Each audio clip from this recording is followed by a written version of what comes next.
Halo guys, balik lagi sama Mimin. Kali ini Mimin bakal membawakan alur cerita manhwa baru. Sebelum lanjut, selamat menunaikan ibadah puasa.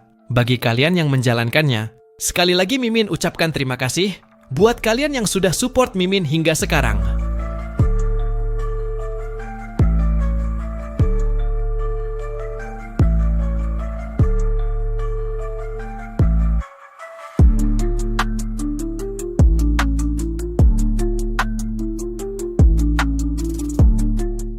Oke, tanpa berlama-lama, mari kita mulai ceritanya.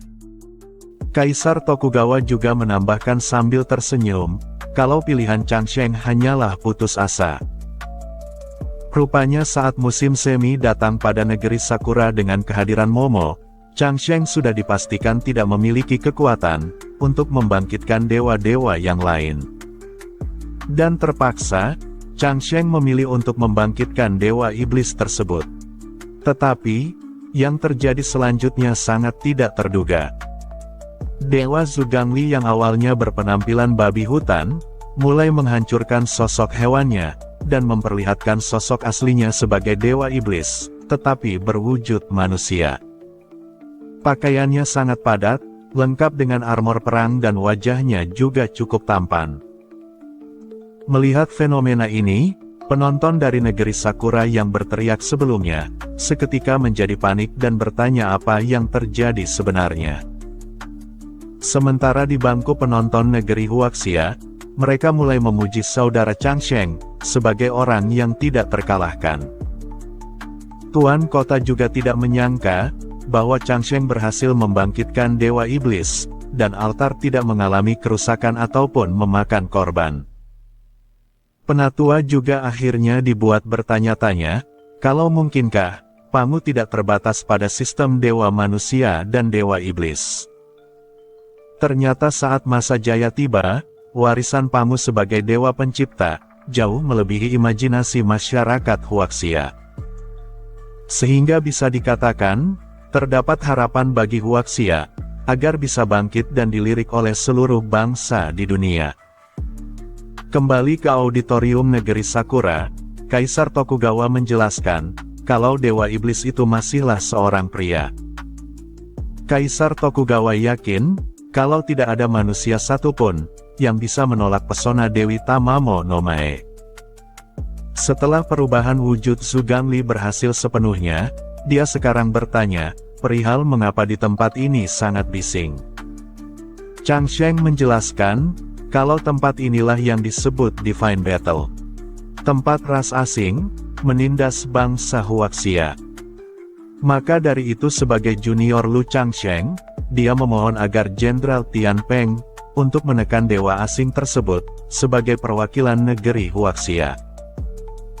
Zhugangli kemudian mengecilkan garpu 9 giginya, sembari menjelaskan bahwa sepanjang hidupnya, dirinya, yang merupakan seekor babi tua, paling benci memukul dan membunuh kerabatnya. Sejujurnya dirinya hanya ingin, untuk mengagumi bulan dengan tenang, dan menemaninya dalam diam. Dan untuk bangsa asing yang menekan bangsa Huaxia, Zhugangli bertanya, perihal apa urusannya hal itu dengan dirinya. Setelah berkata seperti itu, dia pun berjalan meninggalkan Changsheng dengan nada yang kesal.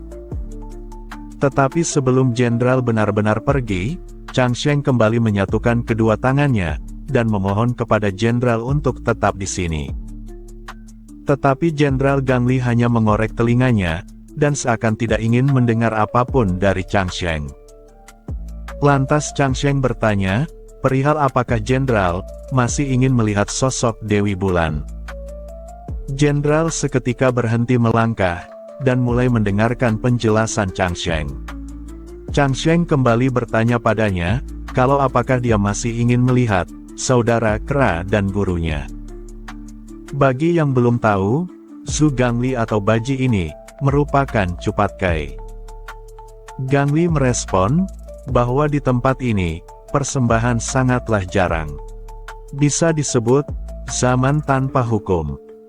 Dan Gangli cukup terkejut, saat Changsheng ternyata mengetahui, tentang keberadaan Dewi Bulan. Dan juga mengetahui informasi tentang si kera, bahkan biksu tersebut. Changsheng memberikan penjelasan, bahwa dirinya tidak hanya tahu, dirinya juga memiliki kekuatan, untuk membangunkan mereka berdua. Gang Li kemudian bertanya lagi, kalau apakah hanya Changsheng seorang, yang bisa melakukan hal itu. Changsheng di sini mulai menegaskan, bahwa dirinya sangat kenal dengan saudara Zhu Gangli, yang dimana aslinya, Zhu Gangli tidak ingin menjadi pion orang lain. Namun jika Changsheng bisa membangkitkan Dewa Huaxia, maka dia akan menggunakan kekuatan para dewa dan Buddha di langit, untuk merobek kegelapan tanpa batas, dan mengembalikan kepolosan dan martabat Zhu Gangli yang dulu pernah hilang. Bahkan untuk Change Sun Wukong dan Biksu Xuanzang, semuanya terbebas dari belenggu, dan mencapai pembebasan. Maka dengan informasi ini, apakah Zhu Gangli sudah bersedia untuk bertarung demi Huaxia? Setelah mendengar penjelasan panjang lebar Changsheng tentang dirinya, Zhu Gangli nampak semakin kesal, dan mulai mengalirkan energi miliknya ke seluruh tubuhnya. Dan di saat yang bersamaan dia bertanya, kalau apakah Changsheng sedang mencoba mengalihkan perhatiannya. Seketika dengan gerakan kilat, Zhu Gangli kembali ke wujud babi hutannya, dan menyerang Changsheng dengan serangan dadakan. Changsheng juga nampak terkejut, saat dirinya digenggam secara tiba-tiba olehnya. Kembali ke Changsheng yang dicekik oleh Zhu Gangli, Changsheng yang panik, seketika mengeluarkan aura merah dari tubuhnya, dan bertanya balik ke Gangli, perihal bagaimana dengan entitas yang satu ini. Tiba-tiba, sosok Dewa Pangu muncul di hadapannya, seperti layaknya api yang menyala-nyala. Melihat sosok Pangu muncul di depan matanya, Zhu Gangli nampak terkejut, dan langsung memanggil Pangu dengan sebutan Sang Master. Dan karena dirinya mempunyai rasa hormat terhadapnya, Gangli pun mulai melepaskan cengkeramannya dari Changsheng, yang membuat Changsheng menjadi lemas seketika. Gangli mulai berkata kepada Changsheng, bahwa ternyata, manusia sepertinya bisa memanggil Master Pangu. Sejujurnya, Gangli merasa bersalah, karena telah meremehkan kemampuan Changsheng. Changsheng yang masih lemas, kemudian berkata kepada Jenderal Tian Peng itu, kalau apakah dia mau bertarung di pihaknya. Gangli merespon, bahwa jika Master Pangu saja bersedia membantu Changsheng, maka Zhu Gangli atau Zhu Baji, juga akan menaruh kepercayaan kepada Changsheng pula. Maka dengan ini sudah diputuskan, bahwa Zhu Gangli akan bertarung di samping Changsheng, sebagai perwakilan dari negeri Huaxia. Selanjutnya Gangli bertanya, perihal siapakah yang akan mereka lawan kali ini. Gangli meminta Changsheng, untuk memberitahukan siapa lawannya. Namun nampaknya, Changsheng hanya terdiam, sembari menatap Tamamo no Mae dan Momo yang berdiri di depannya. Changsheng mulai menjelaskan, kalau yang mereka lawan kali ini, merupakan dewa berekor 9, yang berasal dari ras yang lain. Dia mencoba menggoda lawannya, dengan menggunakan pesona hebat miliknya. Makanya dia dapat menarik para pria, dengan menggunakan cara yang seperti ini. Setelah Gangli mendengarkan informasi lawan, dia berkata, kalau hal ini merupakan hal yang mudah. Padahal sebelumnya dia berpikir, kalau lawannya akan sulit untuk dihadapi. Selanjutnya kita berpindah ke audiens dari negeri Sakura, yang dimana salah seorang dari mereka berkata, untuk melihat Lu Changsheng, karena sepertinya dia masih belum siap untuk bertarung. Penonton ini sangat yakin, kalau petarung dari Huaxia, benar-benar telah terpesona oleh kecantikan Momo Sakura. Yang lain menambahkan, dengan mengejek dewa yang dipanggil oleh Changsheng, dengan mendeskripsikannya sebagai seekor babi gemuk, dan juga memiliki telinga yang besar. Namun setelah mereka berkata seperti itu, Gangli kembali mengeluarkan tongkatnya, dan menancapkan tongkatnya ke lantai hingga retak. Di sini energi berwarna kuning mulai terlihat, dan sosok babi hutan milik Zhu Gangli, berubah menjadi sosok manusia tampan, dengan armor lengkap sebagai seorang jenderal.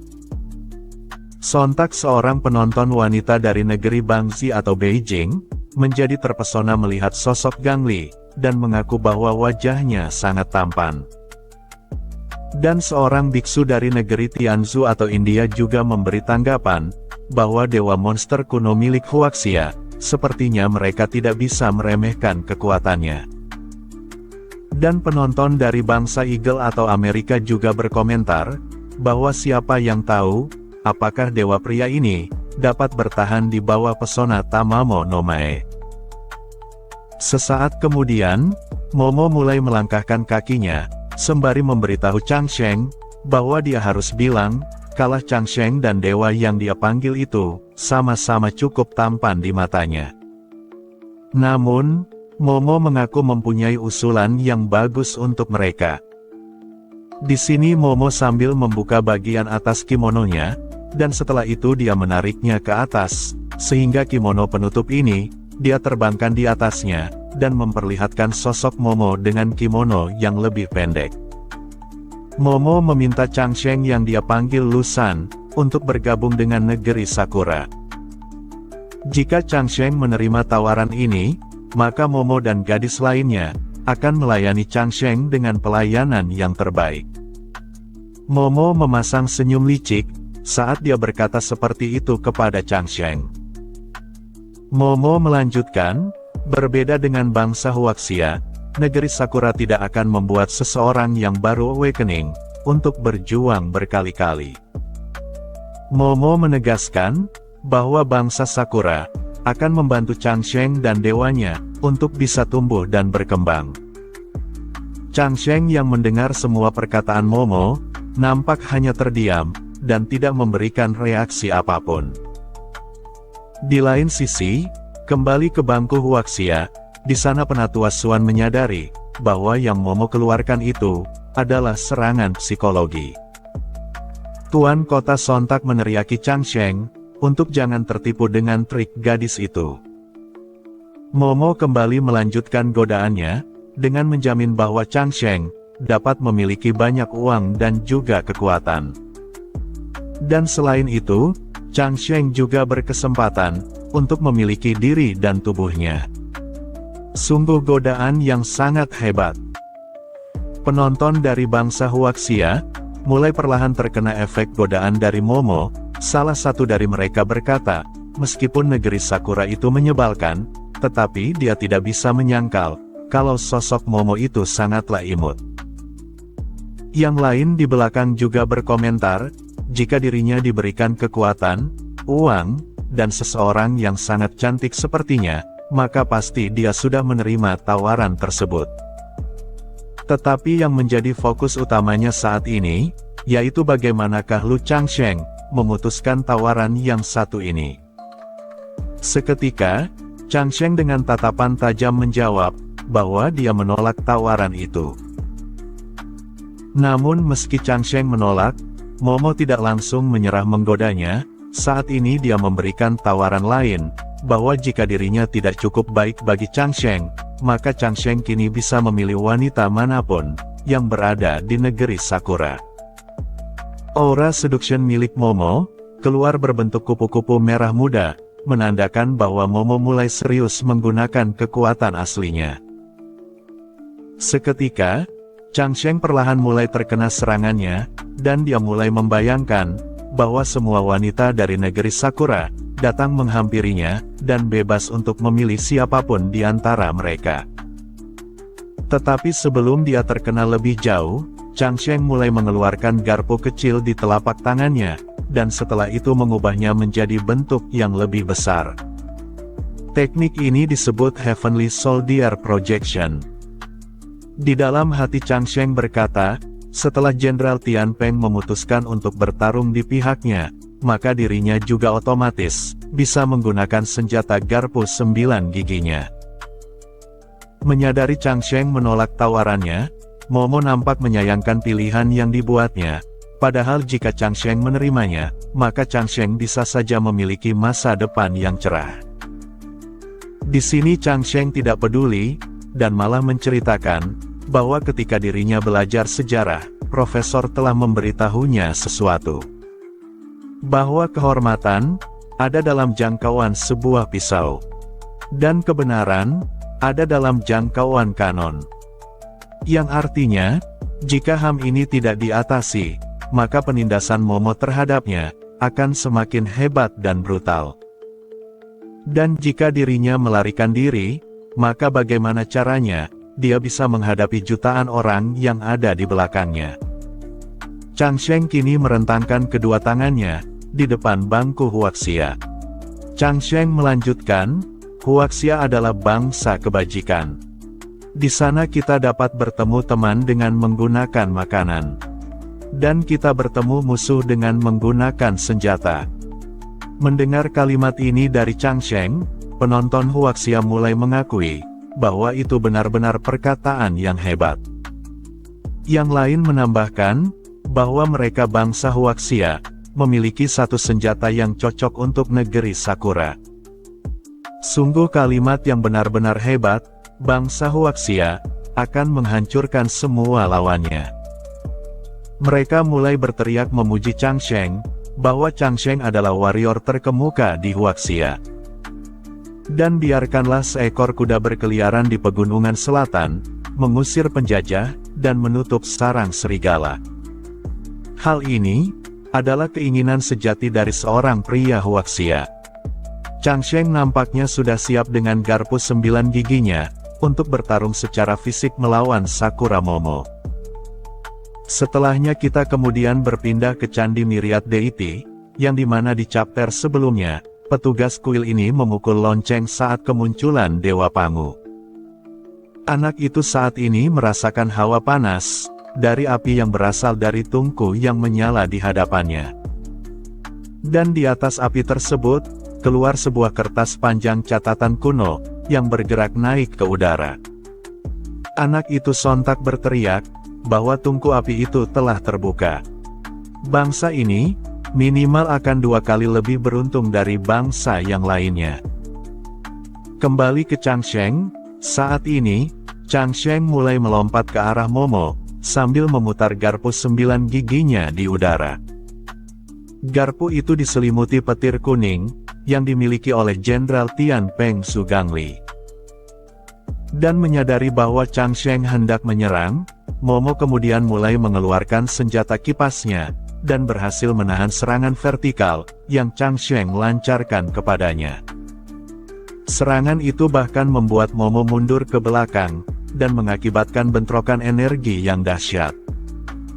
Di sini Momo berkata di dalam hati, bahwa seorang pemula sepertinya, ternyata dapat memukul musuh dengan serangan yang sangat keras. Momo jujur di dalam hati, bahwa Chang Sheng ini, tidak boleh sama sekali dia lepaskan. Melanjutkan pembicaraan mereka, menyadari Momo tidak dapat merekrut Chang Sheng, maka Momo hanya memiliki satu pilihan saja, yaitu hanya bisa membunuhnya di sini. Sesaat kemudian, Momo pun mengaktifkan suatu teknik, yaitu teknik ninja, Kage Bunshin. Tak butuh waktu lama, sosok Momo seketika menjadi banyak, dan masing-masing siap menebas Chang Sheng dengan pedang mereka. Di dalam hati Momo dia berkata, bahwa meskipun Chang Sheng telah mengalahkan Matsumoto Gensu, lalu apa hebatnya? Pria kasar yang hanya tahu kekuatan saja, mana mungkin bisa mengerti, dengan keindahan ilmu kayu. Namun meski begitu, Momo di sini mengakui, kalau kekuatan magis milik Chang Sheng, melebihi kekuatan Matsumoto. Chang Sheng dengan petir kuning di sekitar tubuhnya, telah siap untuk memberikan serangan kapanpun. Selanjutnya, Momo mulai menarik pedang miliknya, dan mengeluarkan teknik kedua, yaitu Niten Ichi, Ryu Kumyosan. Teknik ini, membuat Momo beserta Bunshinnya, memberikan serangan tebasan angin secara bersamaan, yang dimana serangan ini, mengarah langsung kepada Lu Chang Sheng. Chang Sheng sesaat melotot terkejut, saat serangan itu dengan cepat bergerak ke arahnya. Namun meski begitu, Chang Sheng seketika baring ke lantai, dan berhasil menghindari serangan dadakan tersebut. Changsheng sepertinya tidak mampu menahan 4 serangan tebasan angin yang dilancarkan oleh Momo. Melihat tingkah Changsheng di arena, penonton negeri Sakura jadi tertawa dan menyebut Changsheng begitu menyedihkan. Yang lain menambahkan bahwa tak heran Momo disebut sebagai gadis yang jenius, soalnya dia benar-benar memahami tentang aliran kedua dari gaya seni bela diri Miyamoto. Ini adalah akhir dari part 7. Jika kalian suka, jangan lupa klik subscribe, like, dan share ke teman kalian. Terima kasih sudah mampir. Sampai jumpa di video selanjutnya.